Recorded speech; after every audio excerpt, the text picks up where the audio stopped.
Okay okay okay.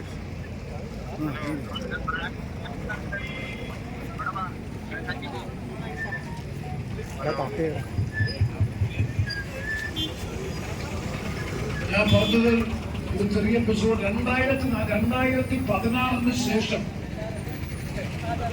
2016 ശേഷം ഭരതർ ക്രൈസ്തവർ എന്ന പേരിലുള്ള സാമുദായിക സർട്ടിഫിക്കറ്റ്, ജാതി സർട്ടിഫിക്കറ്റ് കൊടുക്കുന്നതിൽ ഗവൺമെന്റ് വളരെ നിഷേധാത്മകമായിട്ടുള്ള നിലപാടാണ് സ്വീകരിച്ചിട്ടുള്ളത്.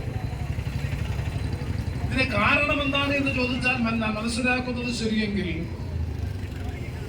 ഏതോ ഒരു ഉദ്യോഗാർത്ഥിയുടെ ജോലിയുമായി ബന്ധപ്പെട്ട ജാതി സർട്ടിഫിക്കറ്റുമായി ബന്ധപ്പെട്ട അന്വേഷണം നടത്തിയപ്പോ അയാൾ താമസിക്കുന്ന സ്ഥലത്ത് ഭരത ക്രൈസ്തവരില്ല എന്ന റിപ്പോർട്ടിന്റെ പിൻബലത്തിലാണ് ഈ കാര്യത്തിൽ ഏകപക്ഷീയമായ നിലപാട് ഗവൺമെന്റ് സ്വീകരിച്ചത്.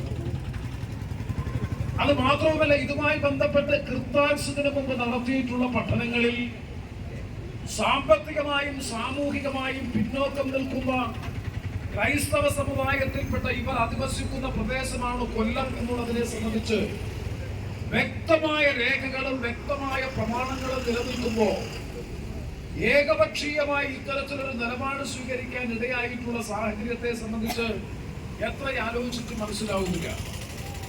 മാത്രമല്ല, 2016 ഞാൻ മനസ്സിലാക്കുന്നത് ശരിയെങ്കിൽ 2016 കൃത്താക്സ് തന്നെ ഈ പറയുന്ന അവശ വിഭാഗത്തിൽപ്പെട്ട സാമൂഹികമായി, സാമ്പത്തികമായി, വിദ്യാഭ്യാസപരമായി പിന്നോക്കം നിൽക്കുന്ന മത്സ്യത്തൊഴിലാളി സമൂഹം